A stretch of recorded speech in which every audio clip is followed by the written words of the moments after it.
This expression looks like it should be the easiest thing in calculus. 1 raised to infinity. Your brain wants to say 1 times 1 times 1 forever is still 1, but calculus refuses to answer. And the reason is strange, because expressions that look exactly like 1 to the power infinity can secretly become 1, or e squared, or 0, or infinity. Let me show you. Take 1 plus 1 over n, all raised to the n. As n goes to infinity, the base goes to 1.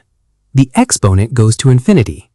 It looks like 1 to the infinity, but the actual answer is e, 2.718. Now, take 1 plus 1 over n squared raised to the n. Same story. The base goes to 1, the exponent goes to infinity. Still looks like 1 to the infinity. But this time, the answer is just 1, and one more.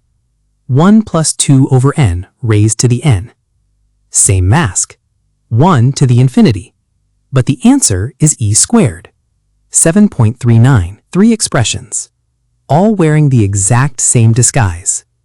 But under the mask, 3 completely different numbers. So the real question is not what is 1 to infinity. The real question is, what is the base hiding before it becomes 1? Because in calculus, the final answer is not decided by the mask. It is decided by the motion underneath the mask. This is the mistake almost everyone makes.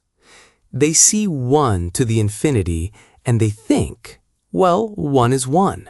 No matter what you do to 1, it stays 1. So the answer must be 1. But that reasoning has a fatal flaw. The base is not 1, not yet. It is approaching 1. And the exponent is not infinity, not yet. It is growing, getting larger and larger. Both are in motion at the same time. And the outcome depends entirely on the speed of that motion. Think of it this way. The base is whispering.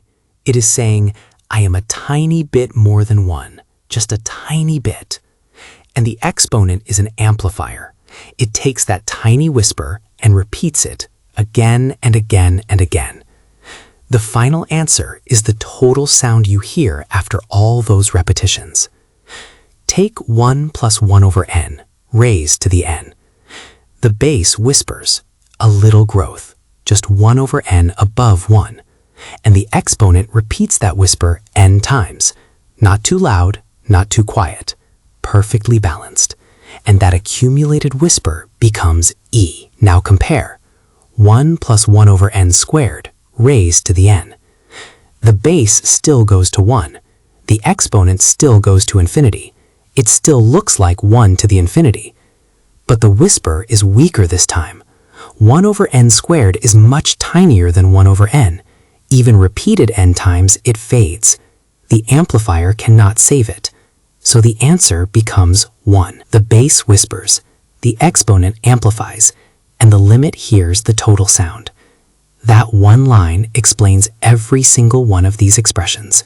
Now, let me show you the hidden machinery. If the base is approaching 1 and the exponent is going to infinity, there is a single number hiding inside every expression. I call it the hidden fingerprint. Here is how you find it. Take the exponent and multiply it by the natural log of the base. That's it. Exponent times log of the base. That one number decides everything. If the fingerprint approaches a finite number, L, the answer is e to the L. Let me run 4 expressions through this fingerprint scanner. Suspect number 1. 1 plus 1 over n raised to the n. The fingerprint is n times log of 1 plus 1 over n. As n goes to infinity, this approaches 1. So the answer is e to the 1. That's e. Suspect number 2. 1 plus 1 over n squared raised to the n. The fingerprint is n times log of 1 plus 1 over n squared. As n goes to infinity, this approaches 0. So the answer is e to the 0. That's 1. Suspect number 3. 1 plus 2 over n raised to the n. The fingerprint is n times log of 1 plus 2 over n. This approaches 2. So the answer is e to the 2. That's e squared. Suspect number 4. 1 minus 1 over n raised to the n. The fingerprint is n times log of 1 minus 1 over n. This approaches -1, so the answer is e to the -1. That's 1 over e. 4 expressions, all wearing the same mask, 1 to the infinity, but their fingerprints are different, 1, 0, 2, -1. And those fingerprints gave us e, 1, e squared, and 1 over e. The mask is meaningless. The fingerprint is everything. Now, let me tell you why substituting 1 and infinity directly is the real villain of this story. When you write 1 to the infinity, you have erased 4 critical pieces of information. First, how close the base was to 1. Was it 1 plus 1 over n or 1 plus 1 over n squared? Those are completely different whispers. Second, whether the base was above 1 or below 1, 1 plus something gives growth, 1 minus something gives decay. Third, how fast the exponent was growing. Was it n? Was it n squared? Was it the square root of n? Fourth, whether the speeds of the base and the exponent balanced each other. When you write just 1 to the infinity, all 4 clues vanish. You are left with nothing. 1 to the infinity is not a number. It is a crime scene where the evidence has been erased. And that is exactly why mathematicians call it indeterminate, not because math is confused, but because the information needed to decide the answer has been destroyed. Think about it. The number e exists because one specific balance was struck. The base was approaching 1 at rate 1 over n, and the exponent was repeating at rate n. Those two rates canceled perfectly. Change either rate and you get a completely different answer. The beauty of mathematics is that it refuses to give you an answer when the question is incomplete. 1 to the infinity is an incomplete question. The complete question includes the rate of approach, and the complete answer is always e to the fingerprint. Let me now give you the general rule. If you have a base approaching 1 and an exponent approaching infinity, write y equals the base raised to the exponent. Take the logarithm of both sides. Log of y equals the exponent times log of the base. Now here is the key. If that product approaches a finite number L, then log of y approaches L, which means y approaches e to the L. That's the complete rule. The fingerprint is the exponent times the log of the base. If the fingerprint converges to L, the limit is e to the L. Clean, beautiful, done. But now, here is the final twist. What if the fingerprint does not converge to a finite number? Meet suspect D. 1 plus 1 over the square root of n, raised to the n. The base goes to 1. The exponent goes to infinity. Same mask. But the fingerprint is n times log of 1 plus 1 over root n.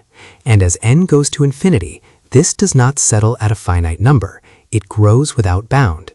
The whisper shrinks, but not fast enough. The amplifier wins, and the expression explodes to infinity. Now meet suspect E. 1 minus 1 over the square root of n, raised to the n. Same mask, 1 to the infinity. But the fingerprint is n times log of 1 minus 1 over root n.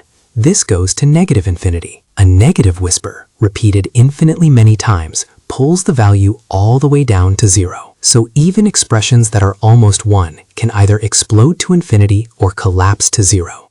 It all depends on which side of 1 you are standing on and how fast the amplifier amplifies. Let me now put this all together. The wrong way to think about it. 1 to the infinity equals 1. The better way to think about it. 1 plus a tiny change raised to a huge number of repetitions. And the real question becomes, what is the tiny change multiplied by the huge repetition? If that product is 0, the answer is e to the 0, which is 1.